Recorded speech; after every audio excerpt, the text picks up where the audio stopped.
नमस्कार. Deep economics या YouTube चॅनलमध्ये सर्व भावी प्राध्यापकांचं हार्दिक स्वागत आहे.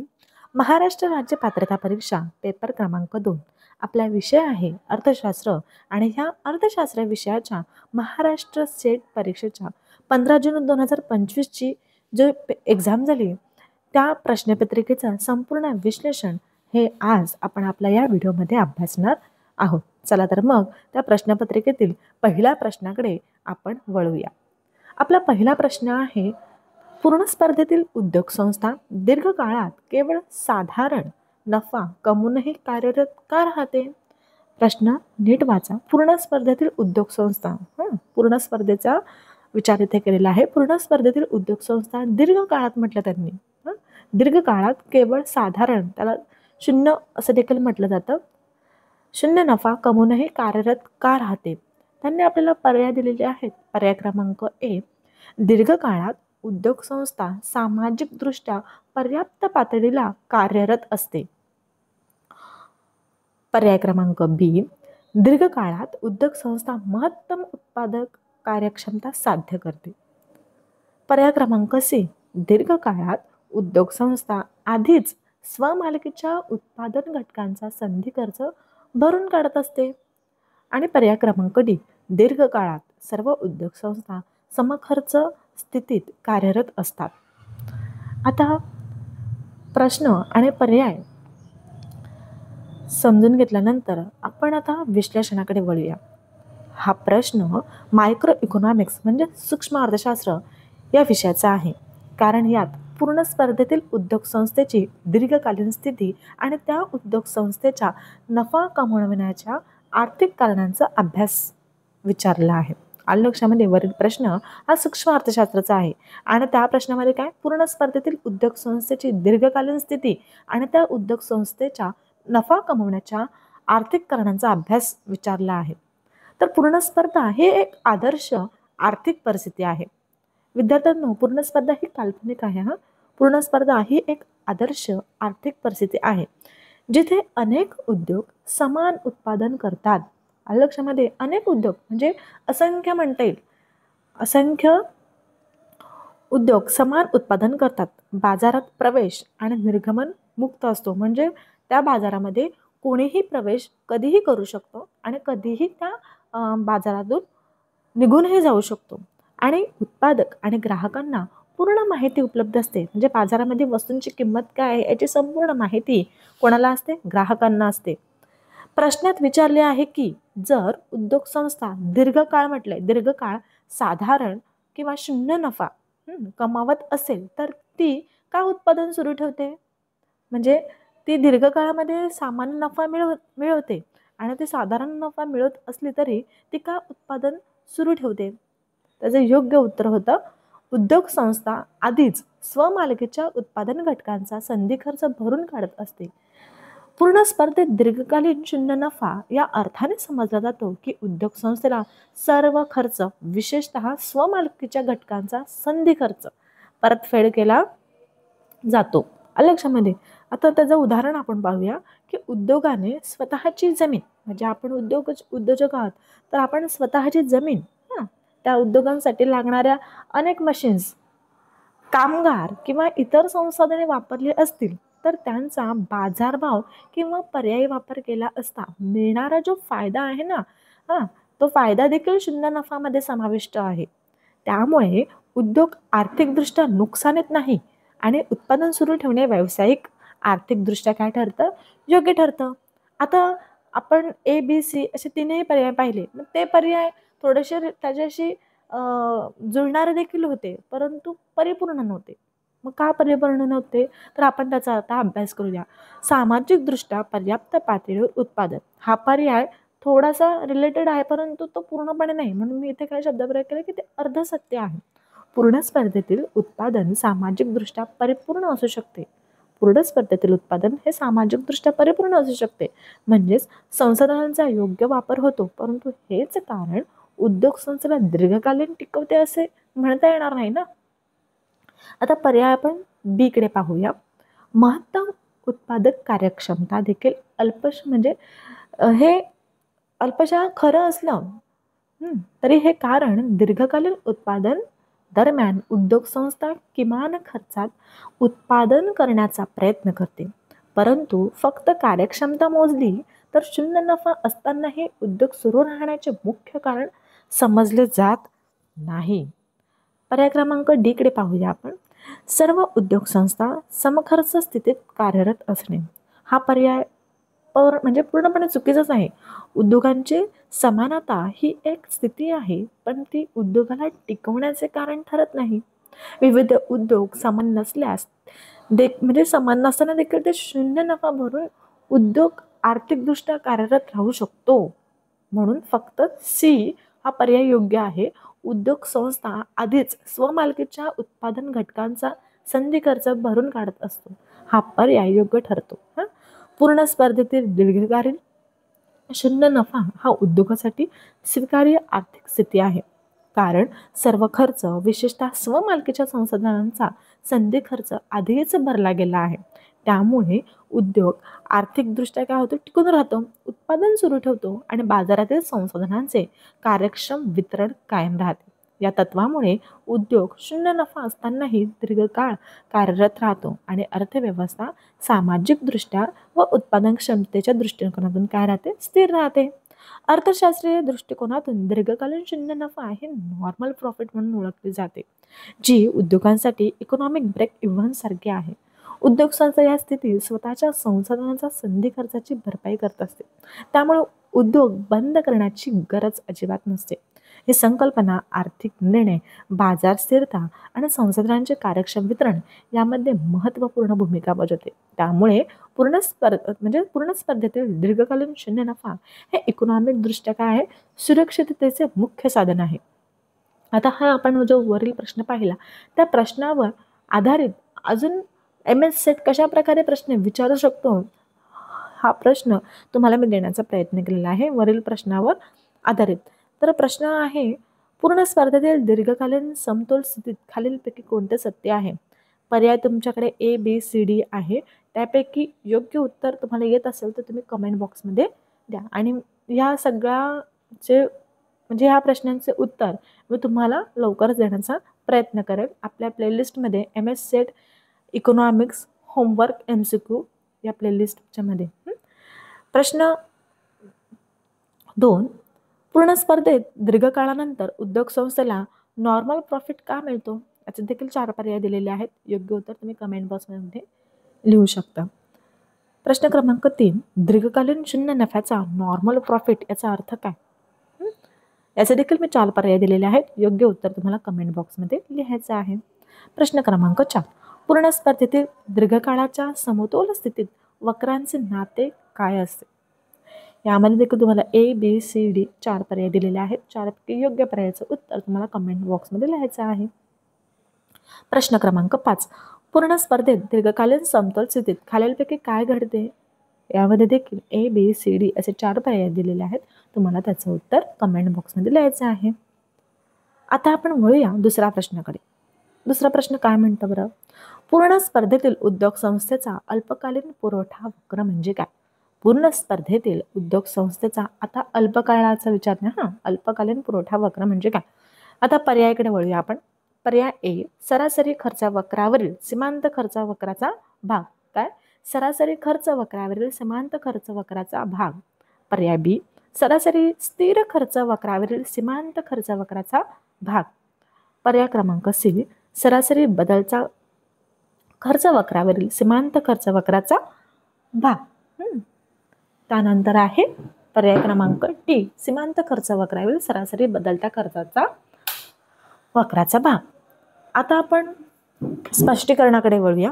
हा प्रश्न मायक्रो इकॉनॉमिक्स म्हणजे सूक्ष्म अर्थशास्त्र या विषयाचा आहे, कारण यात पूर्ण स्पर्धेतील उद्योग संस्थेचा अल्पकालीन पुरवठा वक्राचा स्वरूप विचारला आहे. आता अल्पकालीन पुरवठा वक्र त्यालाच आपण शॉर्ट टर्म सप्लाय कर्व असं म्हणतो. हा त्या उत्पादनाच्या प्रमाणाशी संबंधित आहे. जेव्हा उद्योग संस्था यांचा उद्देश हा जास्तीत जास्त नफा किंवा तोट्यापासून बचाव करणे असतो, अल्पकाळात उद्योग संस्थेचे काही खर्च हे स्थिर असतात तर काही बदलते खर्च प्रमाणानुसार बदलतो. त्यामुळे अल्पकालीन पुरवठा वक्र हे सीमांत खर्च व सरासरी बदलता खर्च यावर काय असते, आधारित असते. आणि त्याचे योग्य उत्तर आहे सरासरी बदलता खर्च वक्रावरील सीमांत खर्च वक्राचा भाग. मग तो का आहे, तर त्याचं देखील आपण स्पष्टीकरण मी इथे देण्याचा प्रयत्न करते. अल्पकालीन पुरवठा वक्र निश्चित करतो की उद्योग संस्था केवळ त्या उत्पादन पातळीवर उत्पादन करेल जिथे किंमत सरासरी बदलत्या खर्चापेक्षा जास्त किंवा समतुल्य असेल. कारण जर किंमत सरासरी बदलत्या खर्चाच्या खाली असेल तर उत्पादन करणे उद्योगासाठी काय होते, तोट्याचे कारण बनेल. त्यामुळे अल्पकालीन पुरवठा वक्र म्हणजे सीमांत खर्च वक्राचा तो भाग जो सरासरी बदलत्या खर्च वक्राच्या वर आहे. आणि हा वक्र किंमत निर्भर उत्पादनाचा निर्णय दर्शवतो. आता मग इतर पर्याय का नाहीत बरं, त्याचे देखील आपण स्पष्टीकरण पाहूया. तर पर्याय ए सरासरी खर्च वक्रावरील सीमांत खर्च वक्राचा भाग हे चुकीचं आहे. कारण अल्पकालीन निर्णयात उद्योगाला फक्त बदलत्या खर्चाची पूर्तता करणे आवश्यक असते. स्थिर खर्चाची परतफेड ही दीर्घकालीन निर्णयाशी संबंधित आहे, अल्पकालीन नाही. पर्याय क्रमांक बी सरासरी स्थिर खर्च वक्रावरील सीमांत खर्च वक्राचा भाग हे पण चुकीचं आहे. कारण सरासरी स्थिर खर्च वक्र ही केवळ स्थिर खर्च दर्शवते, पण अल्पकालीन पुरवठा वक्रासाठी मुख्यतः बदलत्या खर्चावर आधारित मर्यादा महत्त्वाची असते. पर्याय क्रमांक डी सीमांत खर्च वक्रावरील सरासरी बदलता खर्च वक्राचा भाग हा पर्याय अर्थशास्त्रदृष्ट्या अयोग्य आहे. कारण अल्पकालीन पुरवठा वक्र MC व AVCच्या संबंधांवर आधारित असतो, पण MC ही AVCच्या वर जात असल्यास पुरवठा निश्चित होतो. उलट विचार करणं चुकीचं आहे ना. म्हणून फक्त सी हा पर्याय बरोबर आहे. सरासरी बदलता खर्च वक्रावरील सीमांत खर्च वक्राचा भाग हा अल्पकालीन पुरवठा वक्राचे योग्य वर्णन करतो. अल्पकालीन काळात उद्योग संस्थेला केवळ बदलत्या खर्चाची परतफेड करणे आवश्यक असते आणि ज्या किमतींवर उत्पादन करणे फायदेशीर असते तेव्हा उद्योग उत्पादन सुरू ठेवतो. हा वक्र किंमत निर्भर उत्पादन निर्णयाचे प्रत्यक्ष चित्र आहे आणि पूर्ण स्पर्धेतील अल्पकालीन पुरवठा संरचनेचा मूळ आधार आहे. अल्पकालीन पुरवठा वक्र हे अर्थशास्त्रातील एक मौलिक तत्व आहे, कारण ते दर्शवते की उद्योग संस्था केवळ तितकेच उत्पादन करेल जितके बदलत्या खर्चाचे पूर्तता करून फायदेशीर असेल आणि तोट्यापासून बचावही होईल. हे आर्थिक निर्णय, बाजार संतुलन आणि संसाधनांचे कार्यक्षम वितरण सुनिश्चित करण्यासाठी अत्यंत महत्त्वाचे आहे. आता अजून त्यावर महाराष्ट्र सेट वरील प्रश्नावर आधारित अजून कुठले प्रश्न विचारू शकते, कसे प्रश्न विचारू शकते त्या टॉपिकवर ते इथे प्रश्न देण्याचा मी प्रयत्न केलेला आहे. तर पहिल्या प्रश्नाकडे वळूया आपण. पूर्ण स्पर्धेतील अल्पकालीन पुरवठा वक्र कोणत्या वक्रावरून निर्माण होतो? तुम्हाला 4 पर्याय दिलेले आहेत. योग्य पर्याय तुम्हाला कमेंट बॉक्समध्ये लिहायचे. प्रश्न क्रमांक 2 शॉर्ट रनमध्ये उद्योग संस्था किमतीखालील कोणत्या पातळीवर उत्पादन थांबवते? याचं उत्तर तुम्हाला कमेंट बॉक्समध्ये द्यायचं आहे. शटडाऊन पॉईंट खालीलपैकी कुठे प्राप्त होतं? पूर्ण स्पर्धेतील अल्पकालीन पुरवठा वक्र MC कशा वक्राशी का जोडला जातो? खालीलपैकी अल्पकालीन किंमत पातळीबाबत कोणते विधान बरोबर आहे? या प्रश्नांची उत्तरे तुम्हाला कमेंट बॉक्समध्ये लिहायची आहे. आता वळूया प्रश्न क्रमांक 3 कडे. जेव्हा एकूण उत्पादन महत्तम असते, म्हणजे उत्पादन महत्तम आहे, बरोबर आहे. जेव्हा एकूण उत्पादन महत्तम बनते तेव्हा सरासरी उत्पादन डॅश डॅश असते आणि सीमांत उत्पादन डॅश डॅश असते. पर्याय ए महत्तम आणि किमान. पर्याय बी किमान आणि महत्तम. पर्याय सी घटणारे आणि शून्य. पर्याय डी शून्य आणि घटणारे. आता आपण स्पष्टीकरणाकडे बोलूया. प्रश्न नीट वाचून घ्या किंवा वहीमध्ये लिहून घ्या, म्हणजे एक साईडला तुमच्या वहीमध्ये तो प्रश्न तुम्हाला दिसेलही आणि त्या प्रश्नाशी आधारित जेव्हा आपण स्पष्टीकरणाचा अभ्यास करतो तेव्हा एक नजर तुमच्या प्रश्नाकडे आणि दुसरी नजर तुमच्या आपल्या व्हिडिओकडे आणि लिंक लावण्याचा प्रयत्न करा. हा प्रश्न सूक्ष्म अर्थशास्त्र या विषयाचा आहे, कारण यात उत्पादन कार्य प्रोडक्शन फंक्शन म्हणतो आपण त्याला आणि त्यातील एकूण उत्पादन, सरासरी उत्पादन आणि सीमांत उत्पादन यांचे परस्पर संबंध विचारलेला आहे. लक्षात घ्या, उत्पादनाची संकल्पना उद्योग आणि संसाधनांचे कार्यक्षम नियोजन समजण्यासाठी अत्यंत महत्त्वाचे आहे.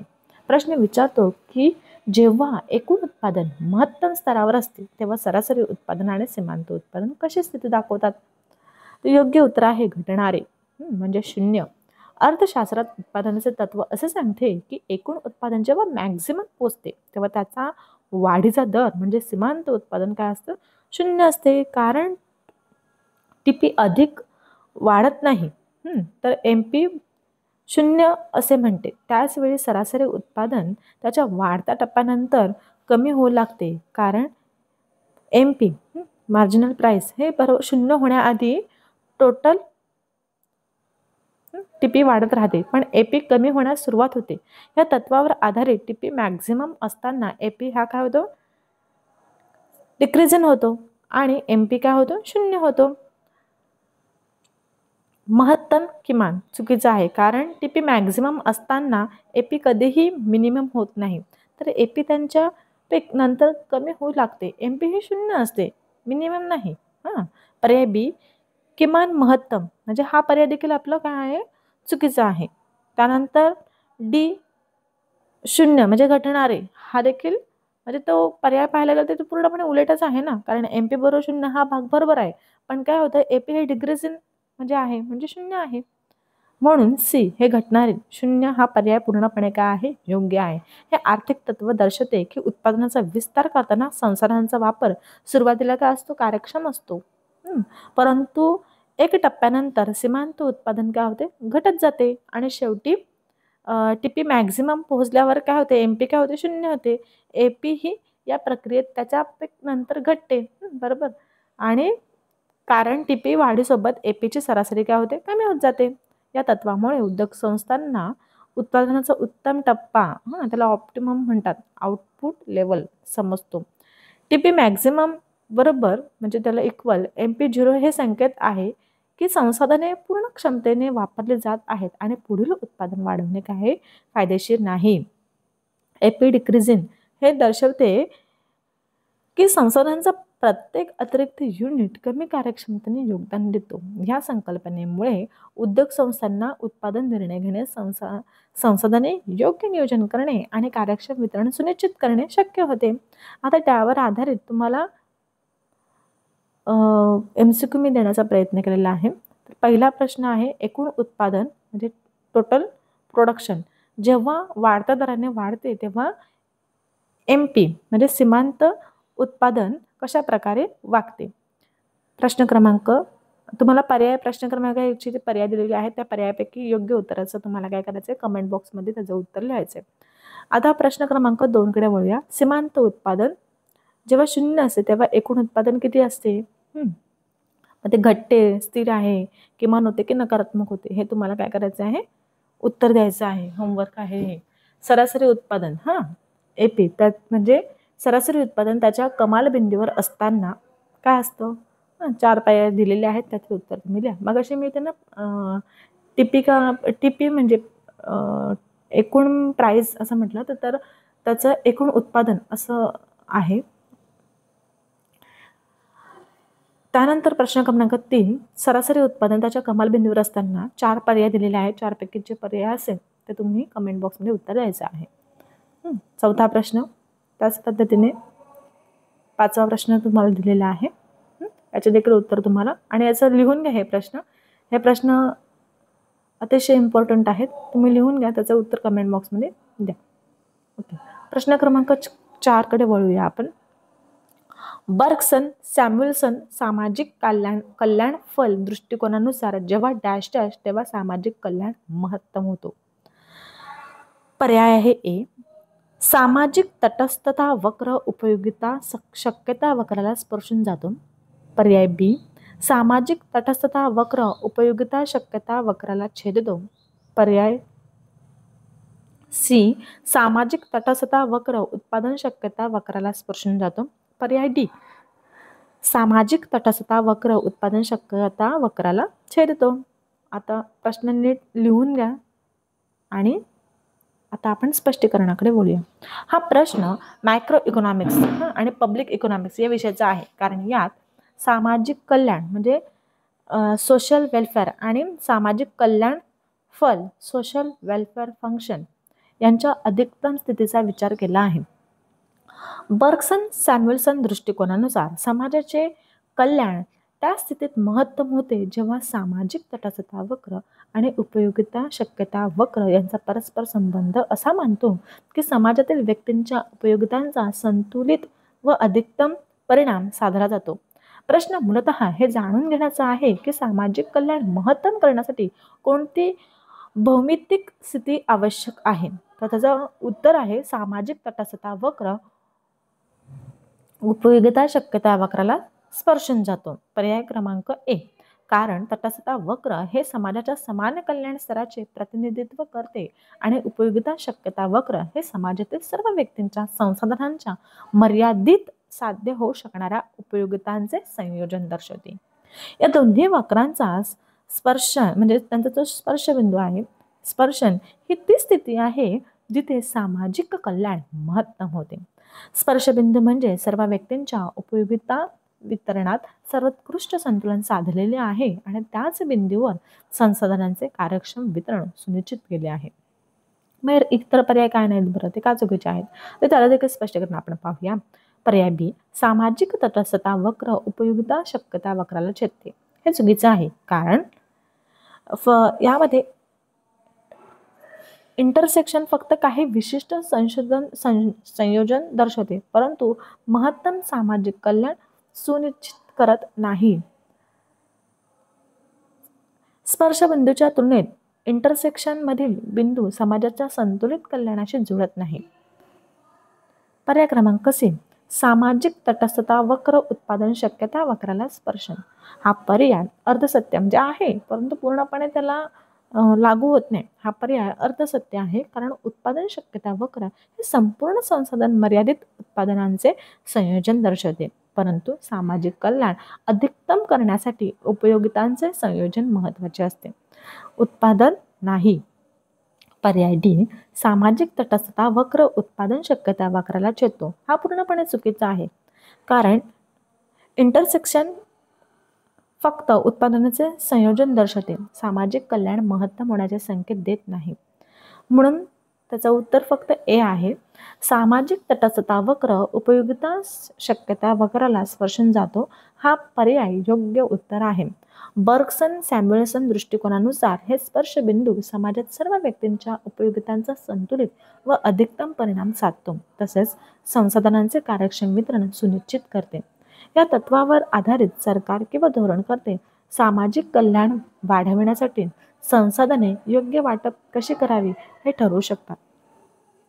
सामाजिक कल्याण अधिकतम होण्याची स्थिती हे तटस्थता वक्र व उपयोगिता शक्यता वक्र यांचा स्पर्श हाच संकेत आहे. हे स्पर्श बिंदू दर्शवते की समाजातील सर्व व्यक्तींना मिळणारी उपयोगिता त्यांच्या संसाधन मर्यादित सर्वोत्तम संतुलनात आहे आणि त्यामुळे सर्वांसाठी कल्याण अधिकतम होते. या तत्वामुळे समाजशास्त्र व अर्थशास्त्रातील कल्याण मूल्यांकन नीट समजून घेता येतो तसेच नीती निर्धारण व संसाधन वितरणाच्या निर्णयात काय होते, मार्गदर्शन ठरते. आता आपण त्यावर आधारित MCQ पाहत आहोत ज्याचं उत्तर तुम्हाला द्यायचं आहे. पहिला प्रश्न आहे समाज कल्याण अधिकतम स्थितीत सामाजिक तटस्थता वक्र आणि उपयोगिता शक्यता वक्र यांच्यात कोणते संबंध अस्तित्वात असतात. तुम्हाला उत्तर लिहायचं आहे, होमवर्कचं आहे हे. सोशल वेलफेअर फंक्शन संकल्पना कोणाशी संबंधित आहे. युटिलिटी पॉसिबिलिटी कर्व काय दर्शवते.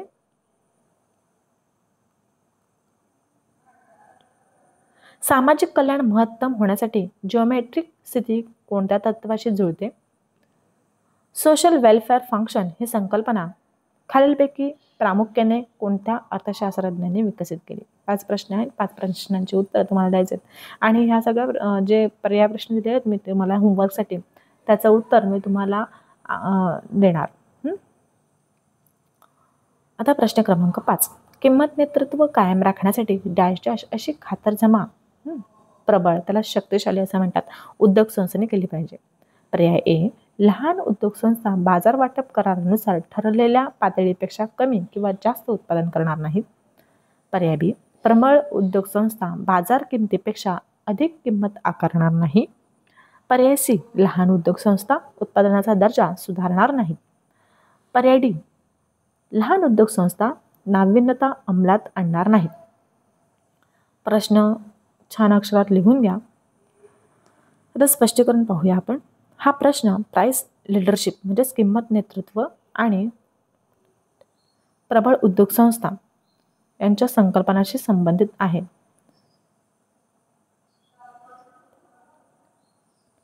ओके. जे सूक्ष्म अर्थशास्त्राच्या बाजार संरचना, ज्यालाच मार्केट स्ट्रक्चर असं म्हणतात, या विभागात येते. प्रश्न विचारतो की प्रबळ उद्योग संस्थेला बाजारातील किंमत नेतृत्व कायम ठेवण्यासाठी काय सुनिश्चित करणे आवश्यक आहे. प्राइस लीडरशिपमध्ये एक प्रबळ उद्योग संस्था बाजाराची किंमत ठरवते आणि लहान उद्योग संस्था त्या किंमतीस अनुरूप उत्पादन करतात. त्यामुळे बाजार काय होतो, स्थिर राहतो आणि किंमत नेतृत्व टिकवले जाते. त्याचं योग्य उत्तर आहे लहान उद्योग संस्था बाजार वाटप करारानुसार ठरलेल्या पातळीपेक्षा कमी किंवा जास्त उत्पादन करणार नाहीत. कारण किंमत नेतृत्व कायम राहण्यासाठी डॉमिनंट फर्मला खात्री करावी लागते की फ्रिंज फर्म्स आपापले उत्पादन बाजार वाटप करारानुसारच करतील. जर लहान उद्योग संस्था जास्त उत्पादन करत असतील तर बाजारातील किंमत कमी होईल, ज्यामुळे डॉमिनंट फर्मचा लाभ कमी होईल. तसेच कमी उत्पादन केल्यास त्यांची किंमत वाढेल, पण डॉमिनंट फर्मला मार्केट शेअर आणि रेव्हेन्यू स्थिर ठेवणे अवघड होईल. आता इतर पर्याय काय बरं चुकीचे आहेत. प्रबळ उद्योग संस्था बाजार किमतींपेक्षा अधिक किंमत आकारणार नाही, हे अर्धसत्य आहे. कारण डॉमिनंट फर्म सामान्यतः किंमत वाढवण्याचे धोरण टाळते, पण मुख्य कारण म्हणजे फ्रिंज फर्मचे उत्पादन नियंत्रित करणे नाही, ही स्वतःची किंमत थोडी जास्त ठेवणे आहे. सी, पर्याय क्रमांक सी, लहान उद्योग संस्था उत्पादनाचा दर्जा सुधारणार नाही, हा चुकीचा आहे. कारण उत्पादनाचा दर्जा सुधारल्याने डॉमिनंट फर्मला किंमत नियंत्रणावर काही फरक पडत नाही. किंमत नेतृत्व मुख्यतः सर्व उद्योग संस्थांचा उत्पादन प्रमाण नियंत्रित करून राखले जाते. पर्याय डी, लहान उद्योग संस्था नाविन्यता अंमलात आणणार नाही, हा देखील चुकीचा आहे. कारण नाविन्यता किंमत नेतृत्वावर त्वरित परिणाम करत नाही. किंमत आणि उत्पादनाचे प्रमाण हे मुख्य घटक आहेत. म्हणून फक्त ए हा पर्याय योग्य आहे. कारण लहान उद्योग संस्था बाजार वाटप करारानुसार ठरलेल्या पातळीपेक्षा कमी किंवा जास्त उत्पादन करणार नाहीत, हा पर्याय योग्य उत्तर ठरतो. प्राइस लीडरशिपमध्ये डॉमिनंट फर्म हा सर्वात महत्त्वाचे लक्ष्य म्हणजे लहान उद्योग संस्थांचे उत्पादन नियंत्रित करणे, जेणेकरून बाजारात किंमत स्थिर राहील आणि डॉमिनंट फर्मचा फायदा टिकेल. हे तत्व सूक्ष्म अर्थशास्त्रातील ऑलिगोपॉली आणि डॉमिनंट फर्म मॉडेलमध्ये स्पष्टपणे वापरले जाते. प्राइस लीडरशिपमध्ये डॉमिनंट फर्म ही बाजाराची किंमत ठरवणारी संस्था असते आणि फ्रिंज फर्म ही साध्य उत्पादन करून डॉमिनंट फर्मच्या नेतृत्वाचे पालन करतात. जर लहान उद्योग संस्था कराराचे उल्लंघन करतील तर बाजारातील किंमत स्थिर राहणार नाही आणि डॉमिनंट फर्मला आर्थिक नुकसान होईल. त्यामुळे संपूर्ण धोरण उत्पादन नियंत्रणावर आधारित असते. हे आर्थिक तत्व स्पष्ट करते की बाजारात डॉमिनंट फर्मचा प्रभाव उत्पादन प्रमाणावर अवलंबून असतो, जे किंमत नेतृत्व कायम ठेवण्यासाठी अत्यंत आवश्यक असते. आता आपण MCQ पाहत आहोत.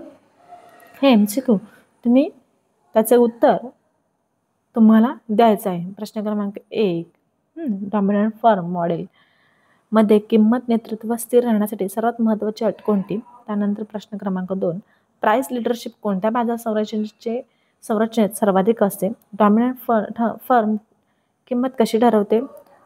फ्रिंज फर्म प्राइस लीडरच्या किमतीला काय मानतात. आणि प्रश्न क्रमांक 5, फ्रिंज फर्म्सने डॉमिनंट फर्मच्या किंमत नेतृत्वापासून विचलन करून जास्त उत्पादन केले तर त्याचा काय परिणाम होईल. या सगळ्या प्रश्नांची उत्तर तुम्हाला द्यायची आहेत. आता इथे आपण थांबूया आणि पुढील 6 ते 11 प्रश्न आपण पुढच्या व्हिडिओमध्ये पाहूया. धन्यवाद. सर्वांना महाराष्ट्र सेट परीक्षेच्या हार्दिक शुभेच्छा.